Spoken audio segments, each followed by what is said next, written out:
Suara ponsel jadul milik Trisno berdering lirih di tengah keheningan kontrakan.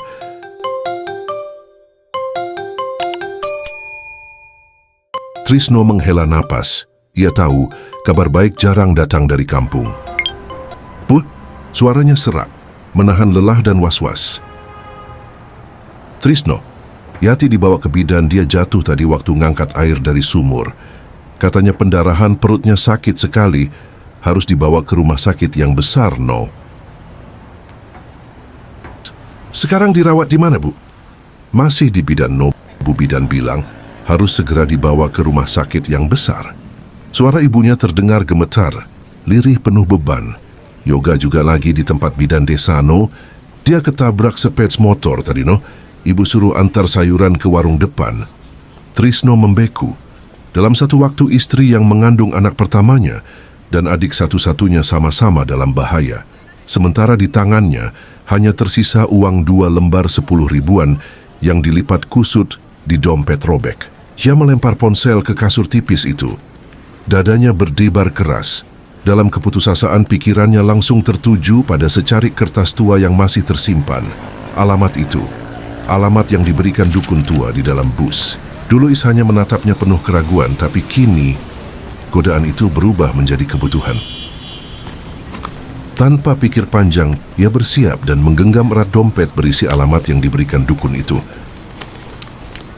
Langkahnya terburu, ia menuju warung Jono, teman sesama kuli parkir yang sering membantunya. "Joseph, pinjam 20 ribu dulu buat ongkos, penting banget." "Kau mau kemana, no?" "Ada keperluan penting, John." Tanpa tanya lebih lanjut, Jono memberikan selembar uang 20 ribu pada Trisno. Trisno naik angkot menuju arah timur. Lalu berjalan kaki mengikuti alamat samar yang tertulis dalam huruf goresan tinta hitam.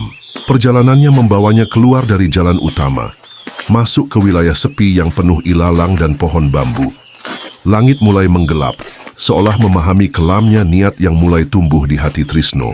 Di ujung jalan tanah yang becek, sebuah rumah panggung tua berdiri di bawah pohon beringin besar. Asap tipis keluar dari sela atapnya, bau kemenyan dan tanah basah menguar kuat. "Masuklah, Trisno." Trisno melangkah masuk. Ruangan itu dipenuhi ukiran tua, tengkorak binatang dan botol-botol berisi cairan aneh. Di tengah ruangan, dukun tua itu duduk bersila, mengenakan jubah hitam. Mata tajamnya menatap langsung ke jiwa Trisno. "Apa kau sudah siap?" tanya si dukun tanpa basa-basi. Saya tidak punya pilihan, Mbah.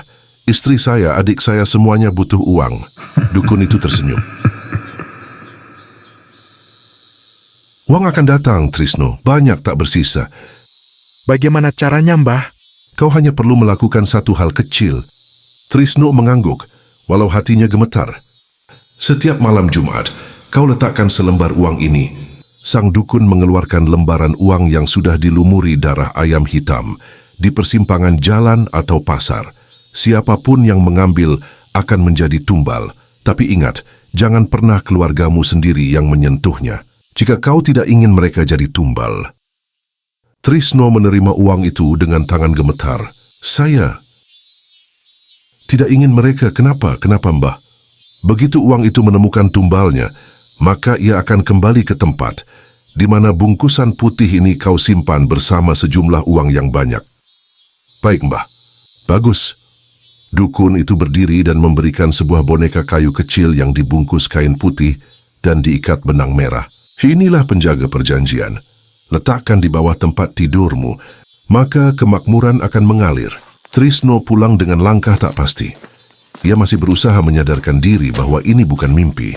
Tapi ia tahu saat ia meletakkan uang itu pertama kali nanti, hidupnya tidak akan pernah sama. Malam itu ia duduk lama di atas kasur tipisnya. Wajah Yati, ibunya, dan Yoga muncul silih berganti dalam pikirannya. "Apa aku sudah gila?" bisiknya. Tapi besok, ia akan melakukan apa yang harus dilakukan. Apapun itu,